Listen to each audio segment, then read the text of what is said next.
Hello, buddy. Welcome back to Tin Man's Court Channel. I'm your host, Jeffrey Tin Man Taylor. Today I'm kicking off my second Nightmare Files marathon for you guys. And the first video I'm reacting to is two creepy true Home Alone horror stories. So without further ado, I'm going to turn these lights off, move the camera up here for you guys, and let's get this reaction on the road and in the bag. Okay, here we go. Nightmare Files. Growing up, I lived in the middle of the woods. Okay. No neighbors for about a mile on each side. And we owned 60 acres of forest and a swamp after that. Hey, we won the lottery. I wouldn't mind purchasing land that's almost 60 acres, but I don't want to be right next to any swamp property because it's always wet and you might accidentally sink into something that ain't stable ground. But anyway, let's continue. So I basically lived in the middle of nowhere. One summer when I was about 14, I was out in the middle of the woods playing with my dog when I kept feeling something hit my elbow. I'd go to throw Max's ball and the bump would make me throw it straight up in the air.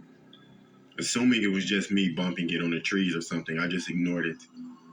After the fourth or fifth time of it happening, I thought, well, this sucks. I'll just go home. Well, first of all, that sounds nice that you get to have your own space in the woods and don't have no neighbors nearby, but it'd be kind of weird if you're trying to throw a ball at your dog but your elbow keeps hitting something. I would have been turning around just to see what it was. If it was a tree, okay, you just got to move away from a tree when you swing. But if it was a person, totally different story. Walking back, I felt uneasy, but I knew it was just me freaking myself out because we were alone. About an hour later, Max and I are at home on the couch when the garage door opens and he starts barking. I hop up to, go let my mom and dad in, even though they were home really early. I peered through the peephole and saw the door was still shut and no one was in the garage. Quieting Max down, I opened the door slowly and I called out for my dad. Nothing. No response at all.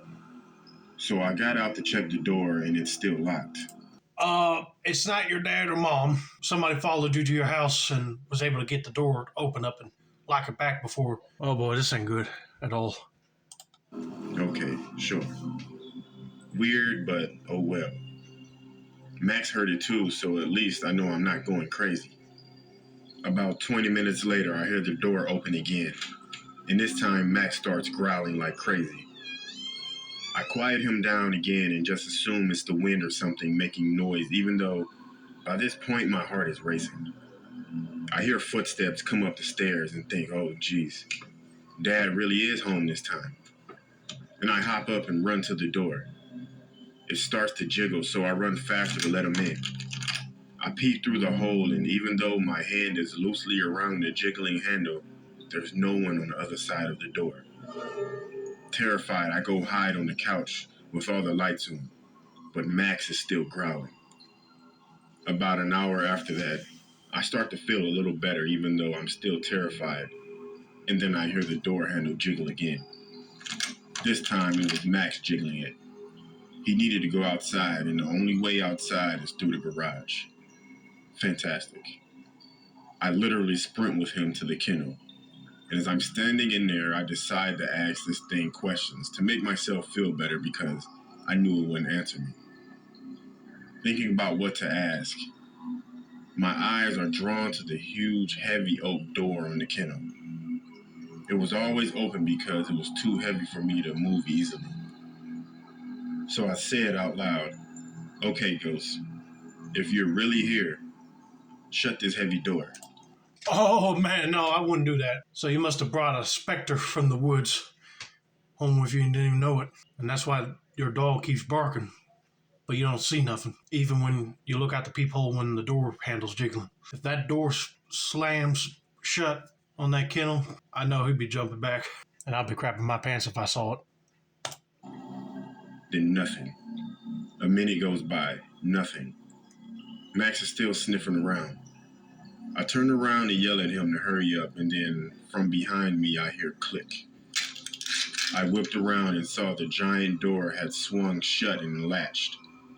Okay, clearly it was just the wind. It wasn't really windy, but it was the wind, for sure, it had to be. So I proceed. Okay, Ghost, that was the wind. If you're really real, you'll open the massive door back up. Then nothing. I relax a bit and then squat down with my head on my knees, reminiscing about how lame I just was being scared when I hear click, clack. The door was now wide open. Max was done, so we booked it back into the house, locking every door in the house. For the next 4 hours, I would hear the footsteps on the stairs and the door handle jiggling every few minutes, until finally, around 11 p.m., my dad walks and yells at me for wasting electricity. I never told him or my mom about it until about 4 months later, when my dad came in from hunting after dark. He looked shaken, and I asked him what was wrong. He said he aimed at 2 deer but missed both completely because it felt as if something was hitting his elbow and making him shoot way above the deer. That's when I told him everything. If he went hunting and had a similar experience where he felt like his elbow kept hitting something like a tree, I would have told him the exact same experience that happened with him throwing the ball at the dog and he kept feel like his elbow hitting the tree. But at least he'll believe you on that part. But that is scary. I don't know, is it some playful ghost or just some mean spirit trying to make sure that they can't aim a ball or a gun right in them woods ever again? I don't know, but that's just mind-boggling, to say the least. But let's get to story number 2.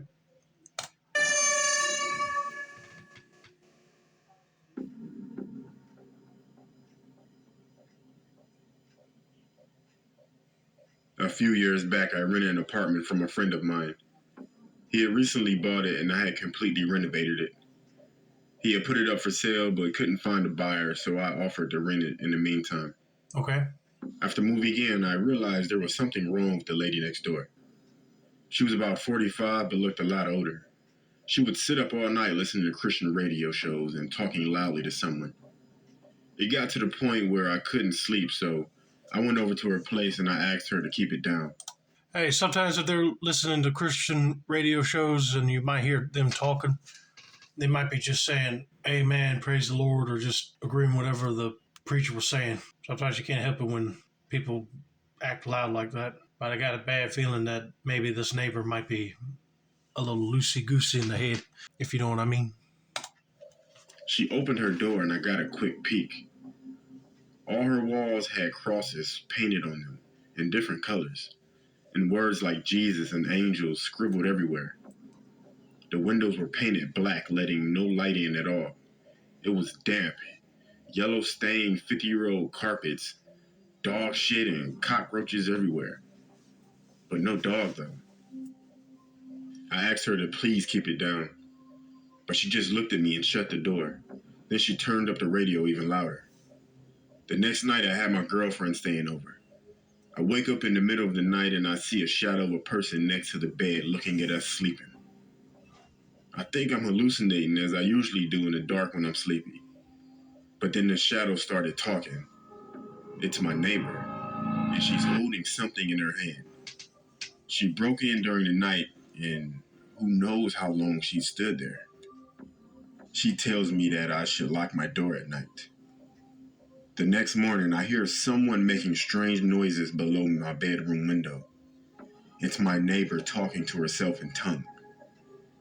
She has a plastic bag in her hand with her rotting dead dog inside. It's hot as hell outside and I can smell the death from the bag. At this point, I'm scared, and she's obviously very insane. I would be calling the cops because if she's literally insane and holding her dead dog in a plastic bag outside of your room, that'll be the last straw. Especially if she just walks into your room at night. I go upstairs and I knock on another person's door and ask what the hell is going on. The guy is as scared as me. Apparently she broke into his apartment one evening as well while he was watching TV with his kids. He got up from the couch to go get a snack only to find her behind the couch staring at him, just holding a power drill. Now I know what was in her hand. At this stage, I'm basically just crapping myself. I call the cops and they all know about her. Apparently she is a violent schizo and she hasn't taken her meds. but they can't force her or enter her apartment without her permission because she owns it. The only thing they can do is get her when she goes outside. I sit up for the next 2 days waiting for her to run out of cigarettes. When I hear her leave at 2 a.m. to go across the road to the 7-Eleven, I call the cops. They have 3 cars and a special van over in less than 2 minutes. They restrain her and throw her in the van and drive off to some institution in less than a minute. And it's like she was never there. I never seen her again, but I still have nightmares about her looking at me when I'm asleep. Okay, I think I remember this story from Mr. Nightmare, one of the other scary storytellers I react to, but I'll be furious if cops can't even restrain her in her own apartment and take her. But luckily, that dude did the right thing when she walked out and he called the police. And they brought a specialized van for her to go to a mental asylum. Because apparently she's schizophrenic. She don't need to be living in an apartment complex that even has families in it. Because she don't take her meds, she's dangerous. But anyway, I hope you guys enjoyed this video. Don't forget to like, subscribe, turn on post notifications for more Nightmare Files content like this. This has been another successful installment of the Tin Man Score channel. I'm your host, Jeffrey Tin Man Taylor. I say that's a wrap, and have a nice day, home.